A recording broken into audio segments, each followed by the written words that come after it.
I recently traveled far away, visiting the airport duty-free shop, working on my laptop while sitting in a cafe, eating dinner with my friends, and of course attending the World Congress of Dermatology in Suntec, Singapore. Stay tuned to find out more.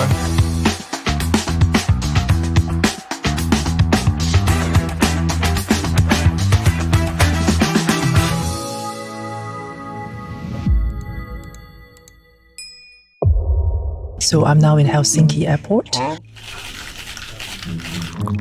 I've got a 9-hour transit before catching my connecting flight to Gothenburg, where I will be going straight to watch Coldplay concert and spend a few days in Gothenburg and Stockholm before flying back to Scotland. I had planned to fly from Saturday, reach Singapore on Sunday, and then attend the World Congress opening ceremony on Monday. My flight to Helsinki was initially delayed from Edinburgh, and because of the huge delay, I missed my connecting flight to Singapore from Helsinki, and so I had to stay 24 hours in Helsinki and had to catch the only flight departing from Helsinki every day at 1 o'clock, I think, in the morning. But, I had reimbursement, I had hotels booked for free, and I spent one day in Helsinki, which is really nice. Went around the city center, took the train, which went from the airport directly to the city center, which is amazing.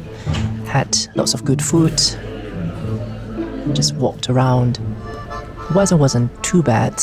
It was raining a little bit, but actually it's a nice, being in a city that I've never been, even for just one day.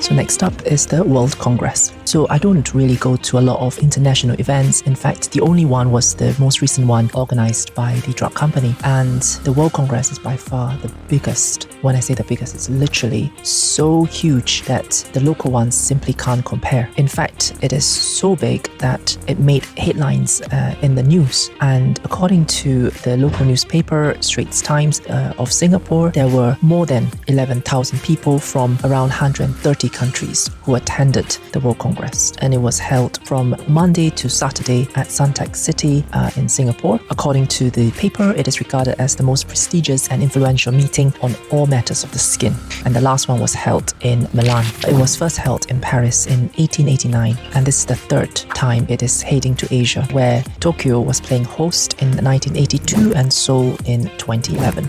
And the fact that it's in Singapore, it means that I can go back home to visit family and friends. I didn't really need accommodation because I could stay with my parents, which really saves up a lot of money. So yeah, it's just a win-win situation for me. In the conference, there were lots and lots of talks happening at the same time. And so really, I had to kind of plan in advance to get the most out of my time there in the meeting. I think that if I didn't plan, then I probably would have been quite confused by everything that's happening, because not just talks, there are also exhibition halls where you have all the drug companies all in one space. You also have e-posters, which is on the topmost floor, and with the e-posters there were presentations as well. You have the symposiums, you have courses, and of course talks. So lots of things happening at the same time. And in fact, there were so many talks that they even created an app just for this event so that you could organize your agenda on an individual basis. So in this congress, I met up with people that I haven't met before, and it was really nice hearing their experiences working in dermatology in other parts of the world, such as the Philippines, South Africa. Even met one person from the UK, but in another city. In fact, I met up with some Singapore dermatologists as well, which is really nice, hearing stories of their practice in Singapore. Question. Do you know which cytokine is the key driver of atopic dermatitis? Singapore is a food paradise, so there were tons and tons and tons of food. So I was literally stuffing myself with all the Asian foods that I could see and actually miss, which led me to the next topic, comparing Singapore with the UK. As a lot of you might have known, I grew up in Singapore. I went through the Singapore education system, culture, food, language. So pretty much, I'm very comfortable living and studying in Singapore. Then I went to the UK for further studies, and now I'm working as a dermatology trainee in the UK with only a few more years to go before I become a specialist. Fingers crossed. And so I've kind of lived in both countries for quite some time already, having spent majority of my childhood in Singapore and almost 10 years in the UK. Based on my experiences living in both countries, there have been some pros and cons. Definitely one of the pros is the food. There are tons of really good, flavorful food in Singapore. There are always new stalls popping up in this city/country compared to the UK, which is not too bad, but the food choices, especially Asian food choices, are quite limited. And so yes, that's something that I do miss. Food is actually quite cheap in Singapore if you know where to find, and this is in comparison with the prices in the UK, where everything, including groceries, are getting more and more expensive. The other thing I like about Singapore is that it's a very clean and safe country, and this is not a new fact. In fact, I don't really see much rubbish lying about in Singapore, and compared to the UK, I feel really safe walking outside, even at night, either in the city centre or in my neighborhood. The transport system is fantastic, and it's actually quite cheap as well because everything is so interconnected in Singapore. One downside to Singapore is that it doesn't have any natural resource, whereas in the UK, the land is so huge and literally nature is at your doorstep. And in fact, the place I'm living now in Scotland, just a few drives away, you can get to Loch Lomond, which is this huge, massive body of water. I do miss living in the UK when I'm back at home in Singapore because the water is clean, you get lots and lots of space to yourself, and if you want to go hike, you can at any point in time, and you can't really beat nature. Overall, I'm kind of in a place where I am not sure what I want to do in my life in the future and where I want to live and work. My parents are not getting any younger. Time flies really quickly, and you sometimes do miss the precious little moments that you spend with them. And if you're in the UK and they're back in Singapore, that can be quite difficult. Whilst in Singapore, other than being at the World Congress, I also spent time with some friends. We went out for lots and lots of dinners at both fancy and not so fancy places. I didn't really mind going anywhere as long as I get to meet them. So it was quite nice catching up, finding out how they're doing, and catching up on the latest updates. I also hung out with my family, mainly my parents, my brothers. They don't seem to want to join us anymore, and I think they're at that stage where they would rather spend more time with their friends, which is fine, it's understandable. So yeah, I spent more time with my dad and my mom. We went to a few places in Singapore, such as the Art Science Museum, which was really nice. They used digital art to mimic nature, including jungles and oceans and so on and so forth. We also went to Haji Lane, which is one of the tourist attractions where they have lots of really cool, chic, independent shops. We went to this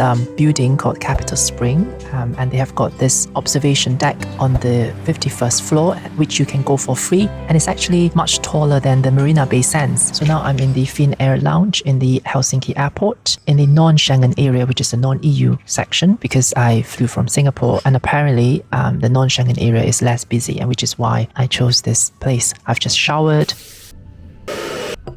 had my coffee, and this is my second cup of coffee, had something to eat as well, and I've got a few more hours to spare. I'm going to, I guess, walk around the airport. I'm also going to do some work, some light reading, and yeah.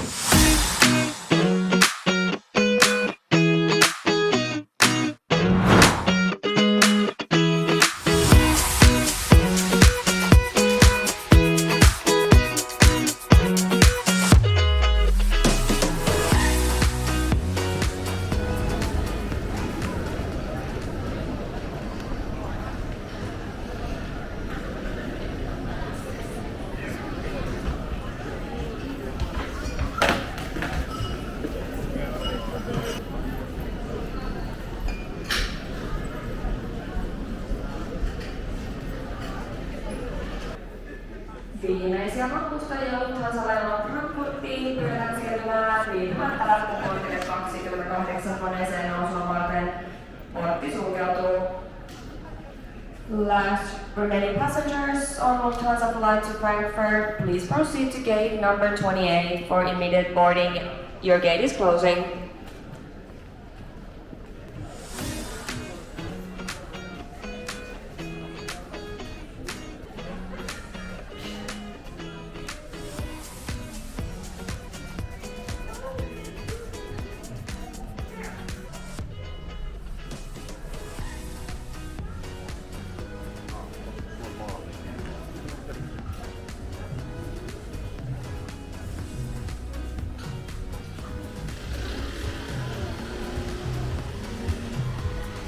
So I'm now just out of the lounge and in the main area, in the Schengen area, past border control. I thought I was going to miss my flight because on the screen they were saying you need to go to border control, which is why I just got out 2 hours before. But I think the plane hasn't arrived yet, so I am now sat in a cafe, just I guess waiting for my plane to arrive. I've got my tea, which is I think Lipton, some kind of Lipton lemon tea, and it costs the prices in the UK, where everything, including groceries, are getting more and more expensive. And it costs a fortune, 340 euros for one bag of tea. And I could have gotten the same tea in the lounge. But I needed some space and I needed a work table so that I could set the camera up and also, I guess, look at my computer and do some work.